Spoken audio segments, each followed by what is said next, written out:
Welcome. I'm Leslie Canham. I'm Mary Gavoni. I'm Linda Harvey. I'm Olivia Wan, and together we are the Compliance Divas. Welcome. My name is Leslie Canham, and we have a very special guest for the Compliance Divas podcast today. We bring clarity and simplicity to compliance by navigating regulatory compliance to keep you on course. We encourage you to subscribe to the Compliance Divas podcast through your podcast channel or on our website, thecompliancedivas.com. If we mention resources during our podcast, you can always find them next to the episode on the compliancedivas.com website. And any questions that you have, please submit them to support@thecompliancedivas.com. Well, today, our program focuses around ransomware. And it may seem like a very scary topic, especially if you've ever heard about anybody who's been the victim of ransomware. Successful ransomware attacks are devastating to dental practices. And when we speak with our special guest, Amy Wood, you'll find out more about how you can protect yourself, your practice's reputation, your own financial reputation and health. And just to give a brief introduction, Amy Wood is a best-selling author, speaker, consultant, and coach. She has a background in healthcare information technology and has spent the last decade as a HIPAA educator, risk assessor, and data breach consultant. Amy consults with healthcare practitioners both before a data breach by implementing proactive compliance programs into their existing workflows, and after a breach by helping minimize the damage and fixing the leaks within the current system. Out of over 250 data breach investigations she's conducted consulting on, her clients have received 0 fines and 0 patient lawsuits. So Amy, please join us today. And the first question I have for you, I think our listeners want to know, what is the highest cause of data breaches that you see? Oh, hands down, it is 100% ransomware. So I think it's hovering close to 70% of all reported data breaches are ransomware, and there are many, many, many more that go unreported. So that number is probably a lot higher. As a close second, I'm actually seeing a lot more privacy violations when it comes to HIPAA. So it's not just ransomware. In fact, the last 5 calls I've gotten have been paper records that were ignored or forgotten or saved in a basement, storage locker somewhere, and someone broke in and stole it for the purpose of identity theft. So, but it's still predominantly ransomware, which is sad because it's almost entirely preventable. Wow, Amy, it's good to know that it is preventable. I know our fellow diva, Olivia, has some questions about a recent event that occurred. Amy, back in the spring, the American Dental Association was hacked. Can you speak to us about how this happened and what dental professionals should be looking for? So the ADA getting hacked is actually a big deal in our industry because we work in dental. Now, how it happened is not new. So there's usually a ransomware gang, and they send out these spear phishing emails, and they're intended to look real and convincing and get you to click on the link or open the email attachment. And then they have access to all of your data. And what they want is a couple different things. They want passwords that they can sell. They want internal data that they can sell. They want financials. So for the ADA, what's unique there is they have practice transitions. And so there's financial data on the doctors for that. There's not a clear indication yet whether EIN or MPI numbers were involved, but it's a distinct possibility. So it's very concerning for dental practices and dental professionals or anyone who's ever accessed any ADA resources. Wow, Amy, I think you really, kind of touched the heart of it. It does affect us, even though we may not be members, but our employers are members of the American Dental Association. We may not have actually access to the website, but if we've ever attended a meeting, an ADA meeting, it's possible that our payment information could be on file, or other information as we make hotel preferences, which is usually booked through their channels as well. So I know that Linda had some questions for you. Linda, what would you like to ask Amy? Amy, I think this was one hack that everybody in dentistry watched with bated breath, because at some point, as Leslie said, we've come in contact with the ADA, attending a meeting, and some of us have even done some work for the ADA as well as other consultants have. And so the ADA just has a wealth of information, as any organization that size would.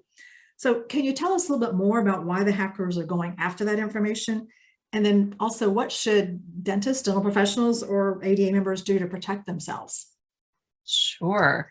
So there's actually 3 reasons that the hackers would go after this particular kind of information. Other than the fact that dental has been a target for hackers for quite some time, just because dental information is generally tied to medical information, and that is the most valuable thing that hackers are looking for on the dark web, for identity theft, medical identity theft, things like that. So the first reason a hacker would go after that information is to sell the information on the dark web for a fee. That's their main primary goal. The second would be to extort both the person that they've stolen the information from and also the people that are in the data set. So that's something new within the last year and a half that we've started to see, is that the hackers will go in. So if they hack a dental practice, they're going to go in and go to the patients directly and try to extort them. Now with the ADA, we haven't quite seen that yet, but it's always a possibility. So dental offices need to be really on top of what kinds of calls and emails that they'll be getting. Now, the third reason is the contact information to also attempt to hit those dental practices with ransomware, because that's where the big money is. So don't quote me on this. I believe the extortion amount was in the many, many, many millions.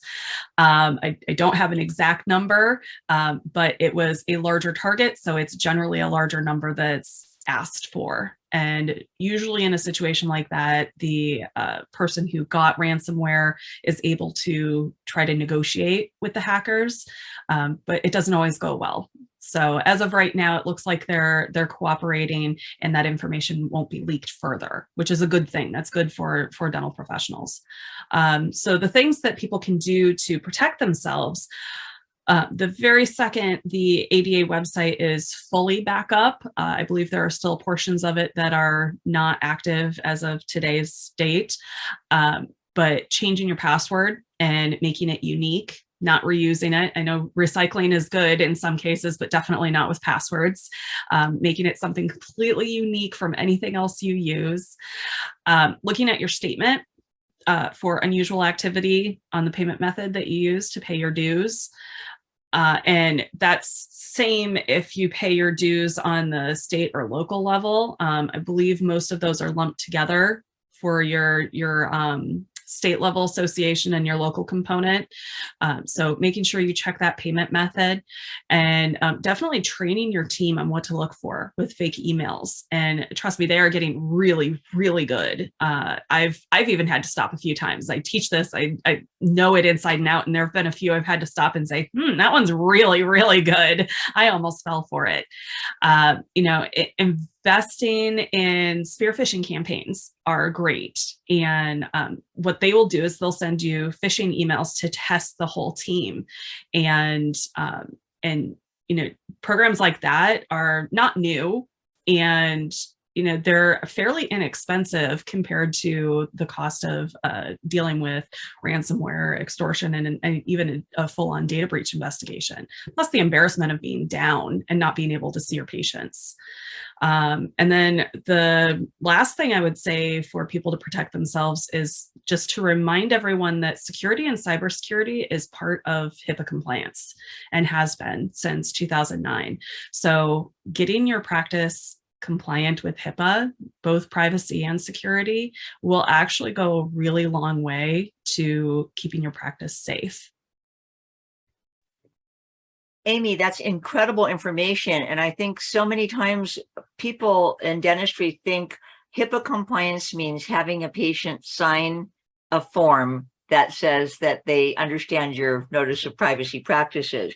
And the cybersecurity aspect is overlooked when dental professionals rely on companies to hook up their equipment that aren't well acquainted with HIPAA, and IT professionals that don't secure their systems. And I would hope that we would go beyond doing just whatever's easiest and make do a little more work to vet the companies that handle our protected patient information. And I have to say that the spear phishing campaign, that reminds me of something else that has been used for years by dental management consultants, which was a mystery shopper, where someone would call the dental practice and see how the phone was answered and whether the person was cheerful and greeting, and whether the person would actually be able to land an appointment, or whether that person would scare a patient away. So certainly having a campaign to test your team on whether they might open up phishing emails would be quite educational and eye-opening. Mary has some questions for you as well. Thanks, Leslie. Amy, how concerned should dentists be about integrations into their practice management software and third-party vendors like social media plugins? Because so many practices use social media for marketing. How risky is that? It can be very risky. This is actually one of the biggest concerns I have for the dental industry right now. Many of the practice management systems that we have are, they've been around for decades. And when they were built, security wasn't really a thing. And so we've been bolting on newer and newer versions, trying to make them more secure. But the reality is, in order to make things work, security tends to go out the window. So what I've seen a lot, especially in the last couple of years with the pandemic, that we have seen a lot of vendors come about out of necessity. So things like texting and self-appointment services and, touchless payments and telehealth, all these different things. It's really important to remember that making something work and making it secure are two entirely different things. And there's not a lot of regulation on this with third-party vendors. I mean, we do have HIPAA, we do have some FTC and FDA. There's some regulation surrounding it, but there's not a lot of enforcement or information for these vendors to be able to kind of plug and play like they would in the hospital space. So dental is one of those smaller markets that is extremely vulnerable. So you have to vet your vendors. I have been screaming this from the rooftops for years, that your third-party vendors are either your best asset or your worst liability, depending on who they are and what they're accessing and what they're doing. We've seen some major players. I'm in California, so I see all kinds of regulation on my end. We've got CCPA here and California Consumer Privacy Act, which for the rest of the country, all you guys know about that law is at the bottom of every website, it says, I accept all cookies. And you don't understand what that means, but it puts some parameters around the information that you're sharing to whatever business you're doing business with. Meta, the parent company for Facebook, they're currently in a class action lawsuit because every time you go to a website that says log in using your Facebook or your Google, which is crazy that people would do that, but there it is. People do it all the time. And the scary part of something like that is now because you've utilized Facebook to log in, you've given Facebook the ability to scrape whatever data they want for marketing purposes within that website you're going to. So what if you're going to your hospital's login and you're going to get all your medical records? Or what if dental finally has all the integrations to be able to offer that like they're supposed to at this point, and people have access to insurance information and appointment history and health history information. Those are sensitive pieces of information that are regulated and supposed to be protected. But once we integrate with a third party, we're entrusting them with care, custody, and control of this information. And a lot of times they don't even know what that means. So it's a big mess that needs to be looked at very carefully. You need to scrutinize everything. And I would definitely say vet your vendors, not just sign the business associate agreement. Ask them lots of tough questions. It's actually my favorite thing in the world to do, is yelling at vendors, especially when they say something like, oh, we're fully HIPAA compliant, which is hilarious because no one is. We're all just working toward a compliance program. Thanks so much, Amy, for that great explanation. Even the heavy hitters can be in some pretty big trouble when it comes to that data. And I am surprised. I had heard about the Facebook and Meta situation where somebody's hospital records were actually compromised that way by agreeing to accepting cookies and logging in with their Facebook account. So that's interesting to know that that's coming up. There's something else that is also interesting to me. We've seen a rise in employees being asked to use their personal cell phones for business use. Tell us a little bit about the risk involved for the employee and the employer. Yeah, so that's called Bring Your Own Device, or BYOD. And it is an HR nightmare because the device is owned and operated by the employee, but business activities are being asked to be done on it, and often without compensation or clear parameters on what should and shouldn't be done. And I'm not an HR expert, so you'll have to get another guest on here that talks more about that. But I do know that BYOD needs to be very clearly spelled out as to what you want done and what parameters need to be put in place in order to protect that information better. Linda, you wanted to ask a question or add to that? Absolutely. Amy, it is such a nightmare. And I think the challenge for the practices is they look at it, they don't realize it's actually PHI. They say, well, we're texting, but there's only initials, or we're only sending an x-ray, we're only sending a picture. And they don't realize how it still can be put together and be identifiable. And they simply think that deleting it from their phone is the end all be all, and that works. And I know you, as the expert here, can enlighten them otherwise, but it's just appalling to me because they think it's not anything important because they don't think it's medical information like a name with a diagnosis, or, it doesn't take much to be identifiable, right? I'm actually really identifiable by my x-rays, and I have had, even last week, I had someone say, oh, I don't care if someone has access to my x-rays. What are they going to do with it? And I personally have been victimized. I've had identity theft twice. I still have issues because someone did not value my dental x-rays, and my name, birth date, social security number, and insurance information are still available on the dark web after 10 years of someone being careless with my information. So I take that as a personal affront when people say that to me, because I know as a patient that's been victimized by someone being careless about that, what that feels like. And it's very frustrating. And it's not even just anger anymore. It's just complete, it's just, what do you say to that? It's yeah, frustration isn't even the right word. It's many, many swear words. We'll just say that. Well, Amy, I can imagine for those individuals who have been the victim of identity theft, at least the personal stories that I've heard, or that it's like another job, or at least a part-time job, to continue to battle and answer to the type of reputational harm that's been done. And many times the individuals are never caught. So there's no way to really feel satisfied that there's been proper recourse. One thing I do treasure is a story that you shared with us once before at a dental meeting on that interesting case that you worked on where the person did get caught. So could you just give us that information, and then we're going to wrap up our podcast for today. Yeah, my favorite data breach. So this was an office I had worked with the previous doctor, and that doctor decided to retire, sold to a younger doctor.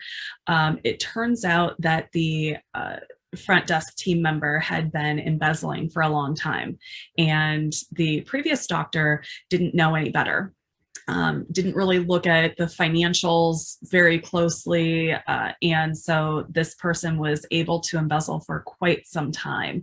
Now the new doctor comes in, we do training, we update everything. The new doctor is 100% on board.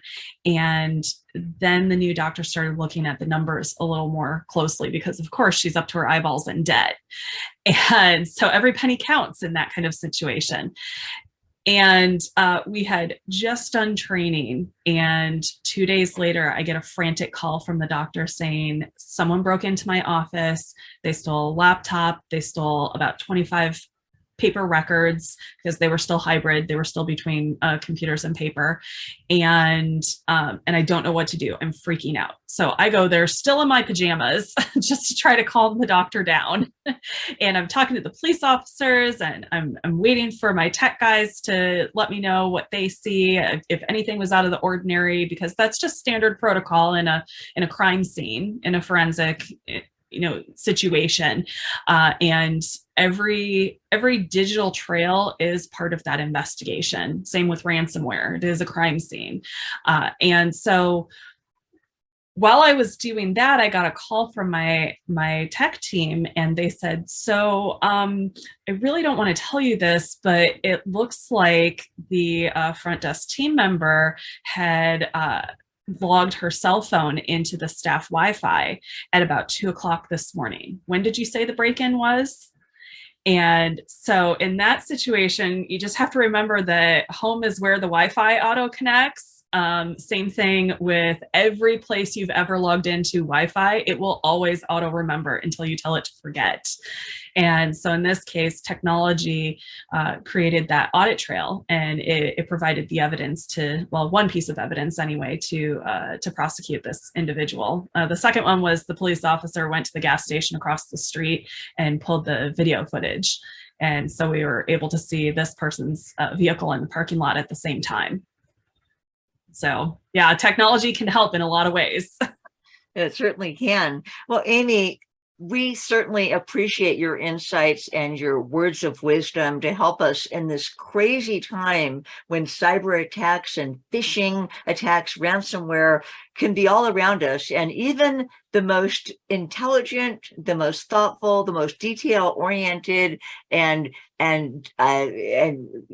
people who are really on top of their game can be tricked when it comes to opening up ransomware or email attachments. The hackers make good money at this, and they pursue what we are considered in dentistry to be called low-hanging fruit.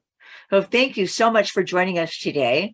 We as the Compliance Divas bring clarity and simplicity to compliance by navigating regulatory compliance to keep you on course. And please feel free to submit your questions to the support at thecompliancedivas.com. Thank you for joining us.